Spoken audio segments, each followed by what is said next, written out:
Perfect. Okay. This video is about 20 years in the making. Wow.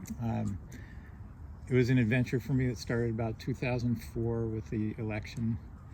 I was at the Lane County Fairgrounds watching the returns come in.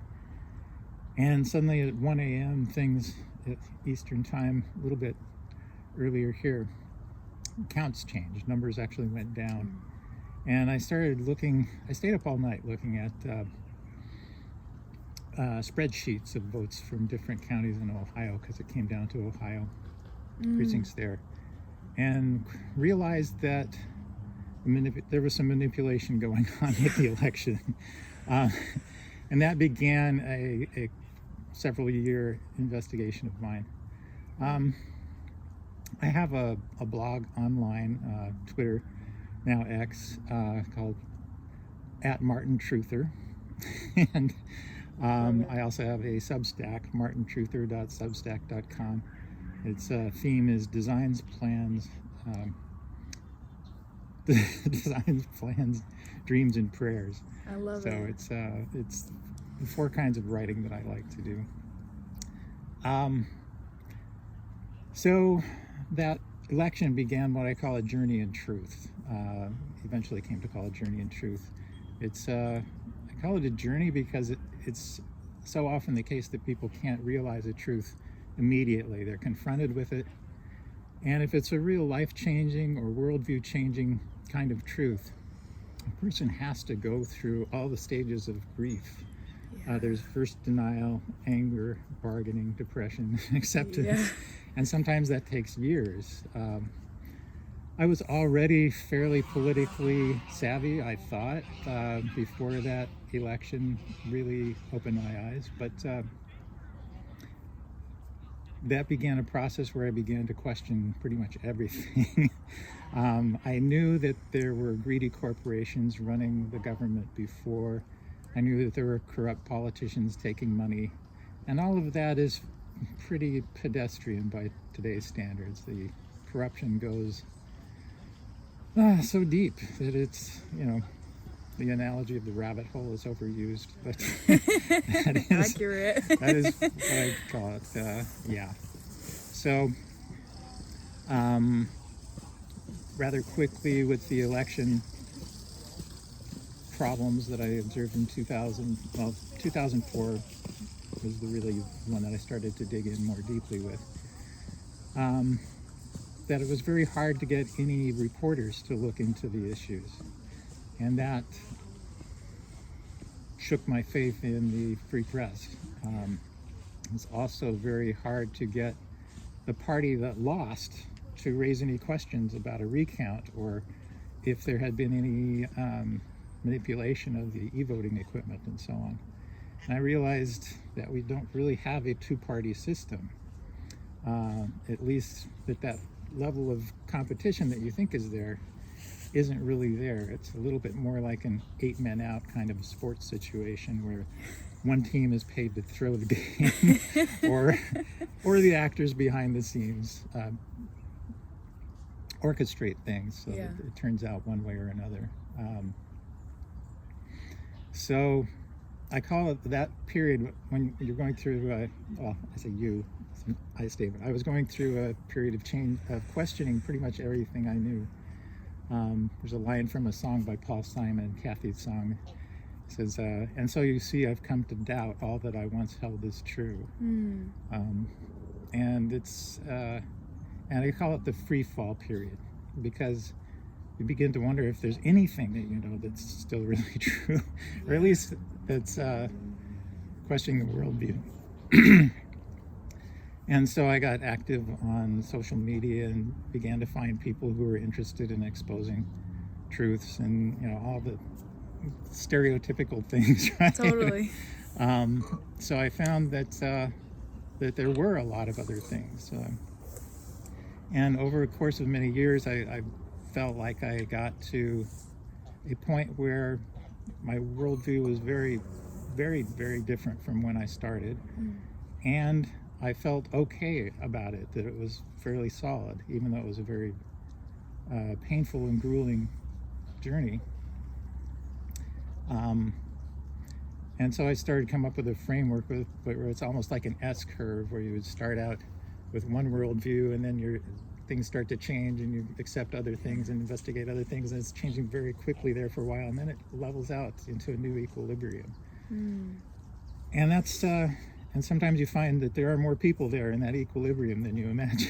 Right. So what to say about that? The journey in truth is something that I see as very important, because there's so much polarity in the political system and so on these days.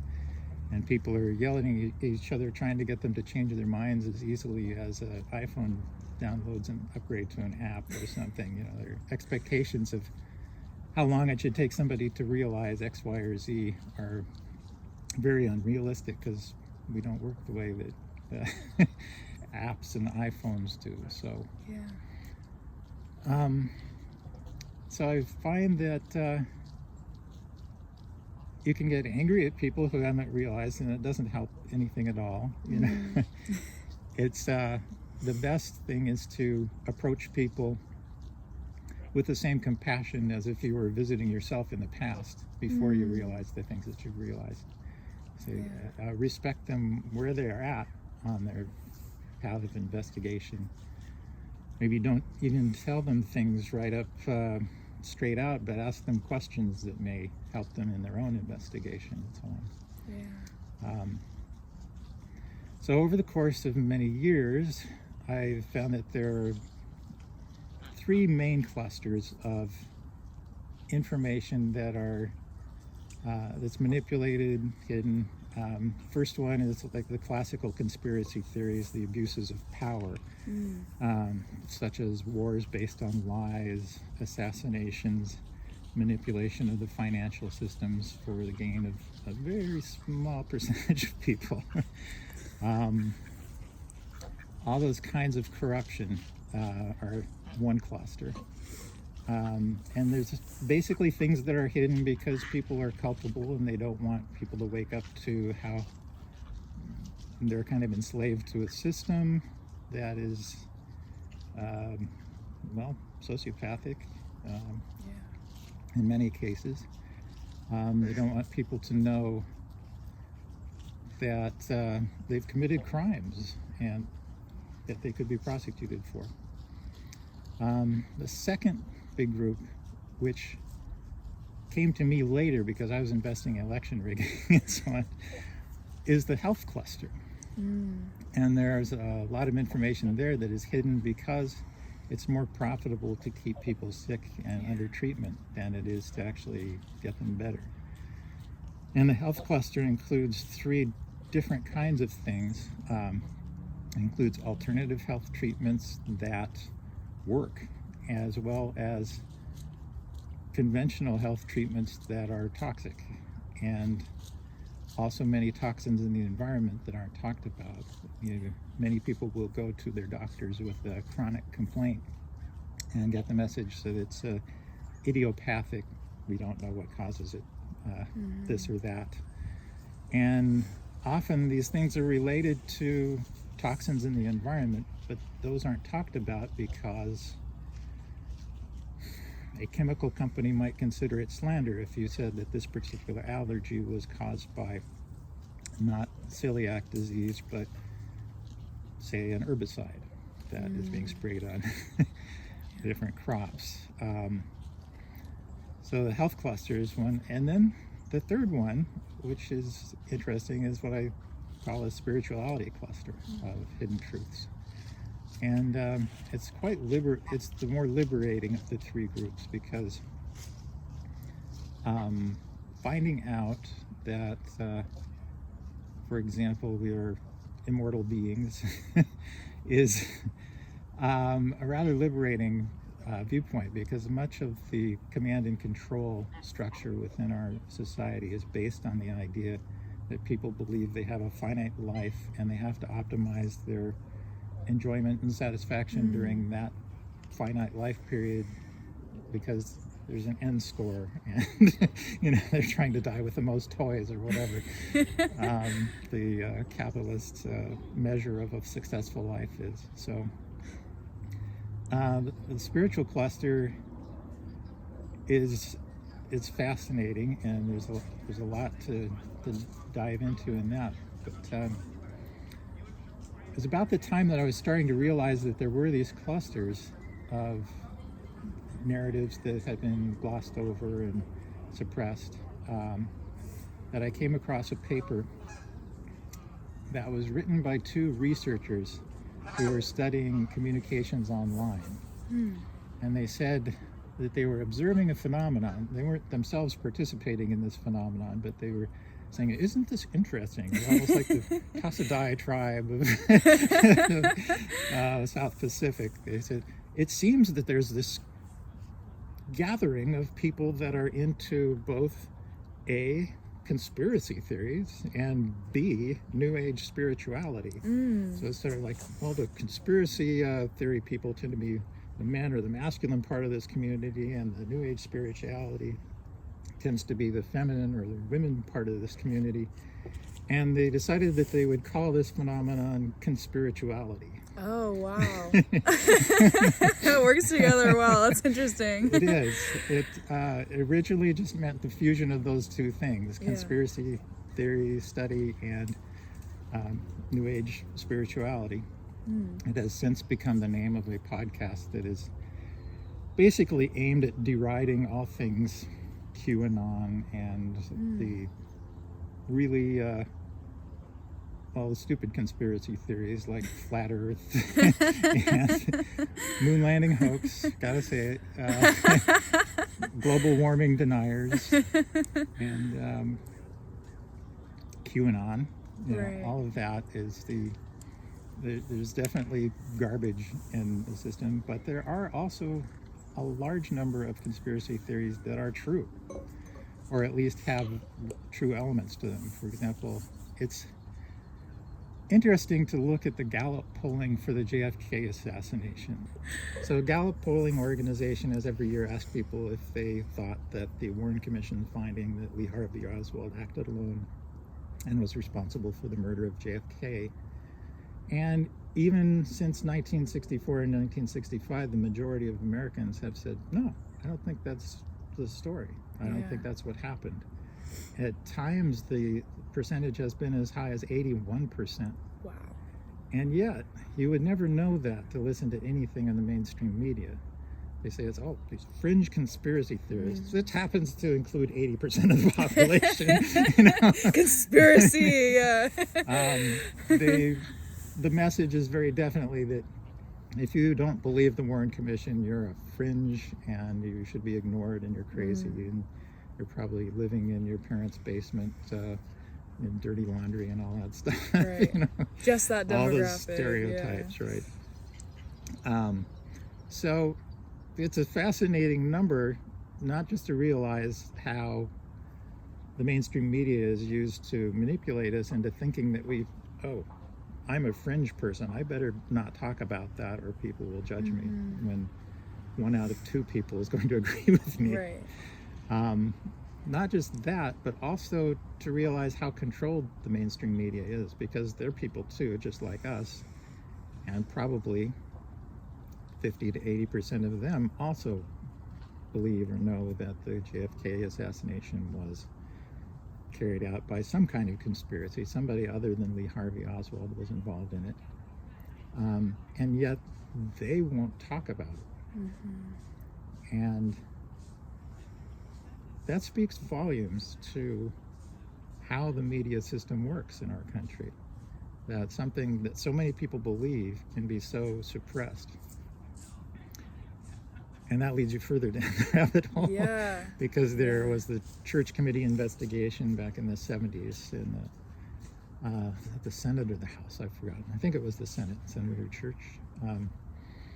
He investigated and found that there had been a great deal of planting of journalists within the mainstream media outlets, television, newspapers, and so on.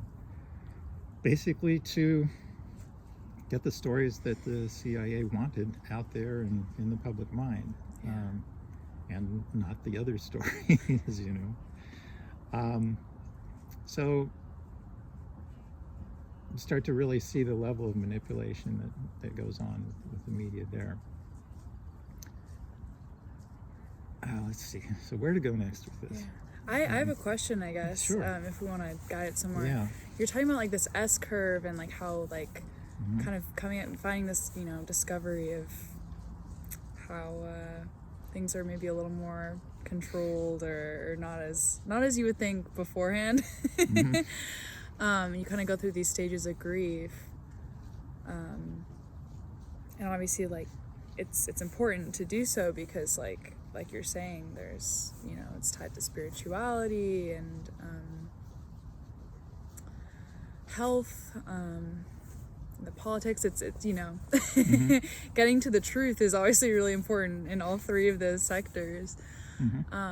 But I think there's, from what I've observed, at least personally, like a really large sector of people, if not the majority, that are too afraid to kind of enter those stages of grief. And like you also mentioned, like kind of talking to people with like compassion and looking at yourself in the past. This is such a layered question, but like I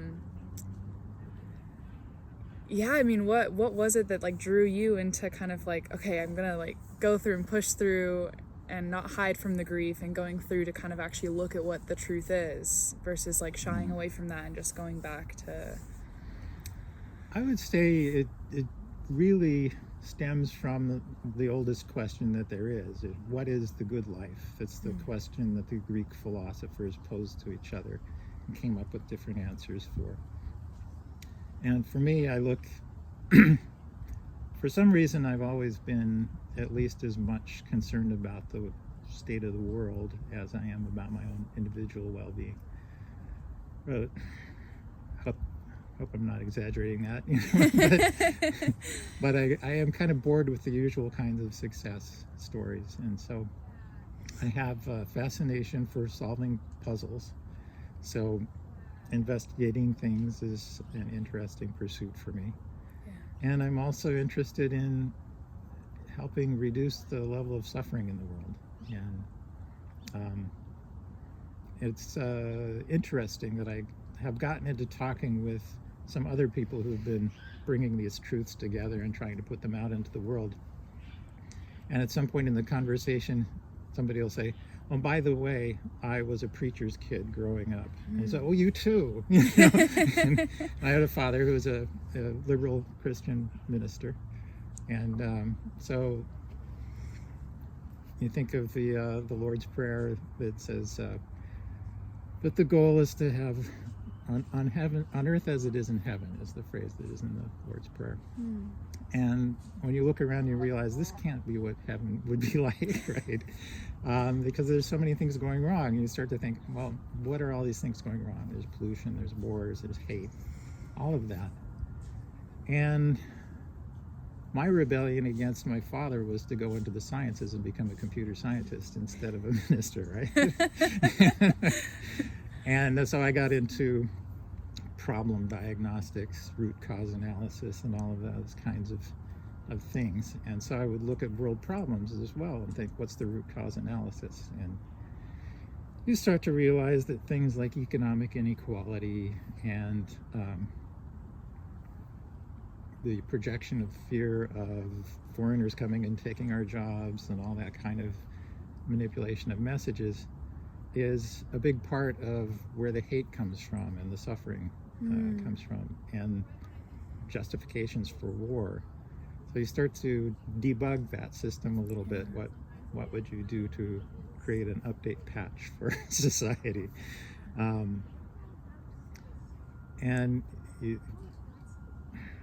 Well, there's a lot of things to change, but that's the lens that I'm looking at it through, is what would I need to change? And when you start to look at, you know, what are the barriers to economic inequality? What are the barriers to ending pollution? The barriers to stopping wars? You realize that that's when many of the lies and mistruths come up in the research, and you realize that people have been lied into wars for decades, and there are economic incentives that keep people polluting for profit. All of that.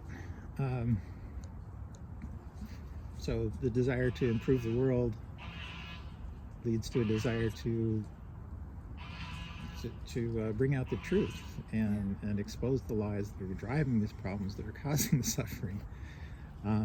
So truth itself becomes a goal. Excuse me. Coffee break. Yeah. Interestingly, my favorite candidate these days has vocal problems. Yeah.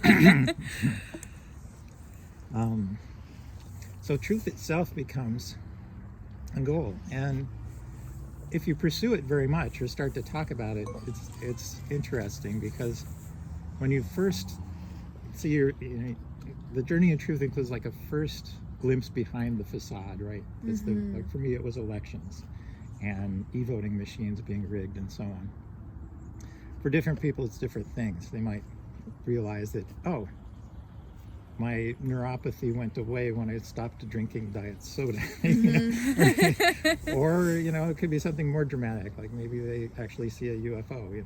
So that can lead to a life worldview change, very almost involuntarily, because it's so in your face if you experience something like that. So those kinds of experiences, somebody has their first one and they, oh, I got to go tell everybody. This is amazing. I've got to go talk about this. And they go talk to people and it's like, really? Right, yeah. They find that they're not believed and even ridiculed, shamed, careers destroyed, marriages fall apart. There are many downsides to going out and speaking the truth. Yeah. And it becomes a difficult journey at stages, and it still is. And that's part of why many people are afraid to go into the rabbit hole, would rather deny what they've seen themselves or what they've figured out at some level. There are a number of psychological barriers. I don't know if you've heard of the Ash conformity series of psychological experiments. They had people come into a room and they'd say, we're going to show you a line on the left and then 3 lines on the right. Tell us which of these 3 lines, A, B, or C, is the same length as the one on the left. And people think they're part of the group all the same, and they say, well, it's C. Everybody says C, C, C, C, all the way down the table. There's 7 people in a row. And then they get to like the 3rd case, and suddenly the guy at the end of the table starts with the wrong answer. It's B. It's obvious. You can look at it and say it's the wrong distance. And then the second guy looks at it and goes, yeah, B. Oh, wow. And then and it turns out the guy in the 5th or 6th seat is the only person who's not part of the experiment. The rest of them are Confederates of the experiment. Yeah. So what they're really interested in is finding out what that guy decides to do. And more often than not, he goes along with the group because he doesn't want to stick out or be different or expose himself to the ridicule of getting a wrong answer. It changes very quickly if one of the people ahead of him gives the true answer. Then he feels more confident in giving the true answer. But I think we have a huge Ash conformity experiment going on in the world today. Because there's the reality that we're told by the media, and there's the reality that we can discover or maybe in the process of discovering through our own investigations, talking to friends, digging deeper, as it were.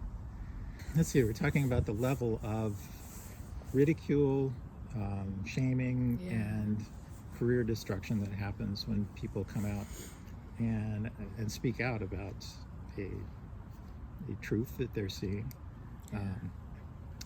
whether it be a danger of a vaccine or that they just believe that the Ukraine war is something we should be staying out of, or that kind of thing.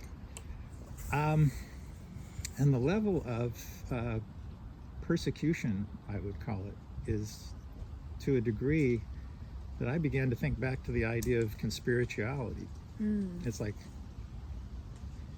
here's this idea that I'm pursuing truth and I'm finding things that make me different in terms of spirituality, health, politics, and yet I'm fair game for shaming and ridicule and even career destruction, because being a conspiritualist is not a protected class. Yeah. And I thought, what if we treated it as a religion?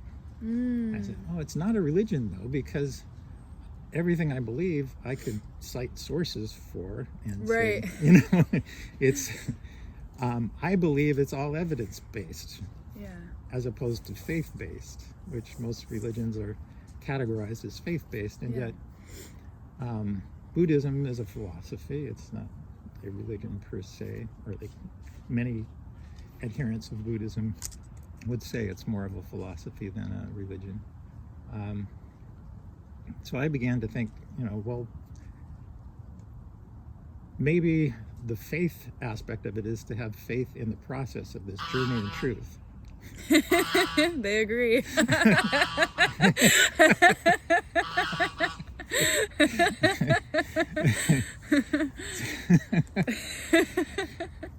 So where does that put us? It's like, okay, people want to say they can't have it both ways, essentially. The people that are detractors, they can either say that my beliefs are religious, or they're just beliefs, they're not evidence-based at all, and therefore I should be protected as a member of a religious group, right. The same way somebody who was Muslim would be protected by legal rights, or Jewish would be protected by legal rights. Or they could say, wow, I checked out your sources and it's all true, and then they don't need to persecute. Right. So I thought maybe there are some advantages to that. There's certainly some legal precedents. For example, although they're trying to get rid of the religious exemption for vaccines, it has been an exemption that has worked historically. And so I would feel like I could belong in a religion that provided a religious exemption for vaccines. I happened to attend a church here in town that shut down for the pandemic and let people come back if they were vaccinated to the sanctuary. The rest of the people had to keep watching online. And I felt like we were all in the same boat until the vaccines became available. And I was reading different reports and case studies and deciding that that wasn't for me.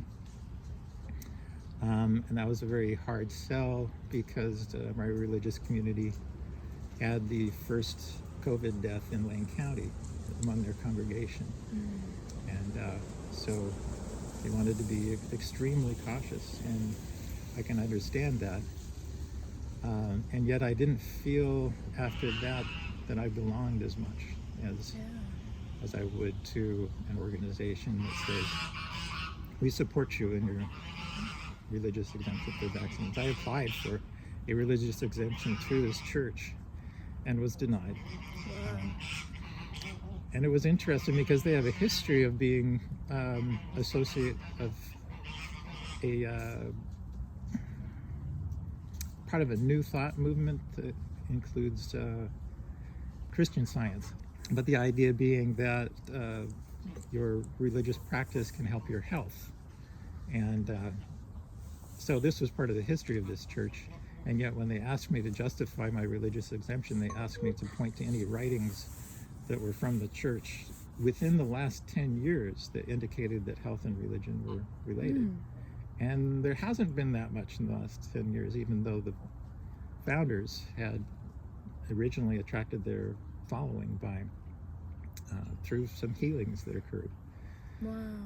So that was upsetting for me.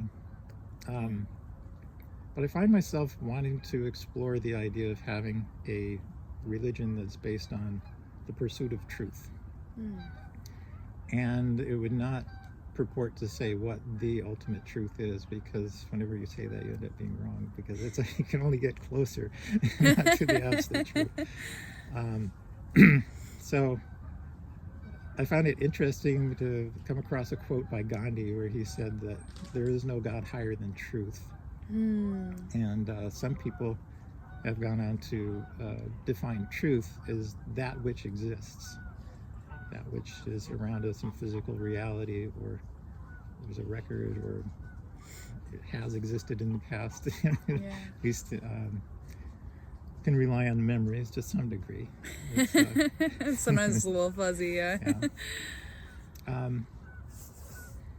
So the idea of a religion based on truth, but not an absolute truth, just the process of seeking truth, is what I've kind of settled on as what my goal would be. And there are many different disciplines for seeking truth. There's, of course, the scientific method, but there's also investigative journalism standards to find second sources and so on. There's evidentiary and judicial proceedings for finding the truth in court cases. There's anthropological and historical analysis of artifacts to come closer to what the truth is.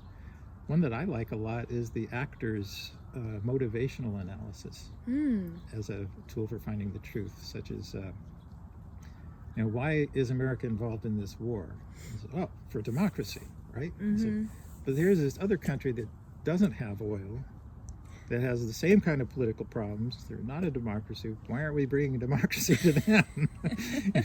So you can analyze the motivations and realize, oh, what do the countries have in common that we're helping with their democracy? They have oil, or some other physical resource that is wanted. So there's all these tools, and if there were within this community or religious movement, if there were a practice that would be more or less a Bible or whatever, a textbook or something to work from, it would be these different tools for arriving at the truth, or to pursue the truth. And the truth itself would be something that we could curate and document and discuss and come up with these 3 clusters or 4 clusters or however many people decide on. But people would be welcome whether they just were starting to question their first, media propaganda item, or if they had already been questioning things for 20 years and already have a very different worldview.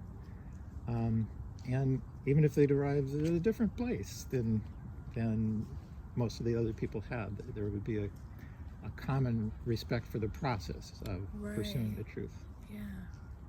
And so, for example, it would be just wrong to call people names, or to shame them or persecute them for their belief. You'd say, well, that's interesting. What brought you to that belief? And engage them in discussion. And hear their life experience. And it might change your views, or it might lead them to ask the questions that might help them change their views. But there wouldn't be so much of an agenda of a winner-loser, but let's look at this. And that would be the communion, or the religios. The root word of religion is it's a yoke. That's a yoke, son. It's like a yoke, or a binding together of people. So that's what I like to envision for the future, is being part of a community. And there's many things that come out of that besides like a vaccine exemption. You could have a specification of what would be halal or kosher for this truth community. That would be, all organic food, for example, no GMOs. There could be a protection for much as for, say, prison inmates as there are for, if you're, my understanding is that if you're Jewish or Muslim and you're in the prison system, they do have to provide halal or kosher food for you. And my vision is if you're part of this group and you were unfortunate enough to end up in prison, that they would have to abide by the religious diet that your faith belongs to. So puts forward. I guess I just want to respond to what you're saying, because I think that I love everything you're saying, because I think you know, having a communal desire for like truth, or there's like that respect and that I guess that community to where like you can feel like you can pursue the truth yourself and not be like isolated and afraid of it, and have the support of people who aren't necessarily gonna shame you for thinking maybe differently than they do. Because like you're saying, truth is so, you can't just reach the truth, you know. And they, as someone who studied journalism, they always say like you should, you know, aim to be objective, but you can never be objective. But then it's interesting because, as you're saying, in the media there's a lot of like, this is true and that's not, that's just, you know. But in reality, like, what is you know, in reality, what is true and what is, it's, you can't just reach it. It's an ongoing process. And so I think that having that respect for that process, where it's like discussion based versus like, oh, like you're not saying what's deemed as true, you're straight up wrong. It's how'd you reach that conclusion? So I just wanted to respond because I think it would do a lot of good. Okay. Sounds like we're tracking along pretty well. I hope that people listening to this video in the future will also be able to cover this ground as we have, but we'll see.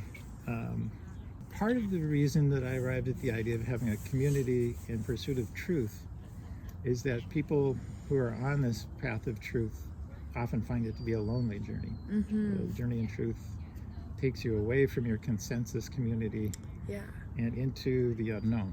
And sometimes you find other people there. Sometimes it's a long time before you find other people there. And you can organize based around an issue. As far as creating community, because it's a very real human need. As you're going through the issues and changing your worldview from suburban American to something more like an intentional community, many of the things you come along the way are, wow, I should stop using fossil fuel electricity. I should be using hydropower or solar power or wind power. And so, and you want to be eating organic food, and you want to be getting alternative medical care, and so on. You find as an individual, it's very difficult to implement all these changes in one's life. I have two friends in Oakland, California, who do an amazing job. They have covered the roof of their suburban house in Oakland with solar panels.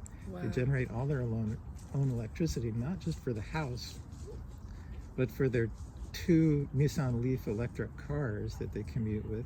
And they have a bag, a system where they recycle basically everything.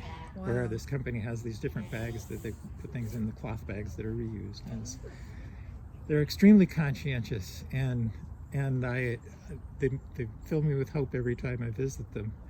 And yet I feel like, you know, it's all I can do to get a Prius, you know. It's like, I'm amazed by what they're able to do. But it helps when you have a community, such an intentional community where everybody is eating organic food. So there's no question that it's like if you're trying to eat organic food, like I'm trying to make a dietary change right now to have less carbohydrates. And I think, do I want to go out for coffee? Oh, then I'm going to get the bagel or the or the scone or whatever. It's so easy to fall off the intentional path when you're not among other people that share the same value, or in a community that shares the same values. So if you're trying to wear all hemp clothing and, you know, drink only worker, fair trade, coffee, and all of these things that we would like to see be the norm. It's very hard as an individual to just plow through all of those forces that are trying to get you to take the path less traveled. It's much easier to live in a community where what you want to be doing is the path more traveled. And so you want to create community. And sometimes we come together around politicians, like Bernie, for example. He was great. I met a lot of cool people working on the Bernie campaign. And then he kind of took a left turn or right turn or whatever it is now. I don't feel like I can rely on him as far as issues of war and peace. And even my favorite candidate right now, I can't really rely on for issues of war and peace as much. So politicians, you can't really build a community around an individual like a politician, because individuals change and they live and die and campaigns come and go. And what you want is a community that lasts a lifetime or longer. So seems like the natural thing to build that around is something like a religious community of faith, and have there be a center where people go and they can socialize and they can help each other keep to various practices and things. So that's why it's partly because my own individual willpower is such that I can go and tell the barista that I want a spicy chai with no sweetener or any dairy creamer in it at all, and what I end up with is a very sweet chai. And it's like, okay, I guess I'll drink it. And 100 other little decisions every day that are supported or not supported by the people around you. Totally. So I have a question, I guess. One of the things you mentioned is like how when you're initially kind of beginning this journey, sometimes you can feel alone for a long period of time. Like, how do you find or create like a community where you're like in alignment with the same values and stuff, I guess, if you have an answer or an idea, I guess. Well, I don't claim to have the answer on that one. I'm still looking for the truth of that. So, it has been very helpful to find people online, and starting in about 2009, I guess it was, when I created the Mark and Truther account, and quickly began by friending a few other people that had Truther in their name just to see. See what they were about, At that time, it was mostly about 9/11 questions, and seeing who else was in that space of saying that it looks like Richard Gage is right, there were pre-planned explosives of some kind, and these buildings came down as a semi-controlled demolition. And a lot of people saying, oh, that's absurd, you must be crazy, and a few people saying, no, there's a lot of things that line up with this view. So that's what most of the truther people were at that time. But online friendships can only go so far. It's like, at least these people, if they're not bots, agree with me. And I have met a few people in real life. One I've gone on to meet in Hawaii, and he has a little music studio that he's built, and he actually recorded a chord progression that I'm hoping to use for a blog podcast at some point. There's a couple others that I haven't met yet that I've kept in touch with on multiple social media platforms over the years. I remember helping one woman up in Portland access alternative medicines back when that was an issue, before 2017. So, let's see. So gradually I did start to meet just a few people in real life, but they're geographically spaced pretty far away. And unfortunately, after the Occupy movement, most of the social media companies made it very difficult to impossible to really bring up a map of your friends and say, oh, here's the 20 that live in the city that I'm visiting. I should check in with them. Yeah. That was a fun thing to do when it was possible. So yeah, I had one fellow who was reading my postings on Facebook and said that he'd stayed up nights for several weeks looking at all the videos that I posted links to, and that he and his friends had written a song. And I listened to the song and I was like, good on you guys. I'm just amazed to know that somehow I was a part of that. Yeah. It's so cool. Yeah. So but one longs for something more. So I look to a community, an intentional community, a filled out role. And it does to some degree, at least as practices go. But as far as the beliefs about the world, they can be all over the map. So it's hard to really feel that sense of kinship. Many people who have studied intentional communities in America have come to the conclusion that they can be viable in the long term if they have a common faith or philosophy that almost everybody in the community subscribes to. Yeah. Subscribe, yeah. Yes, hit the subscribe button on martintruther.substack.com. Let's see. So, I'm still looking for something more close to my ideal of this community of truth seekers who are living the truths that they've discovered. And that's my personal challenge now too, because I'm into my 60s now, and I am having some health challenges that are pretty common for people in my age group. And I know from my studies that there are certain changes that I can make, like eliminating carbohydrates from my diet. And yet I haven't really made those changes yet. And so my challenge is to implement the truths, to live the truths that I've discovered, to see if I can make a difference, if it really is the truth. And maybe I'll be successful, maybe I won't. Maybe I'll be around another 20, 30 years. I don't know. Still talking about these kinds of things, or maybe I won't be, but there'll be a little video record, and hopefully save some people some time along the way.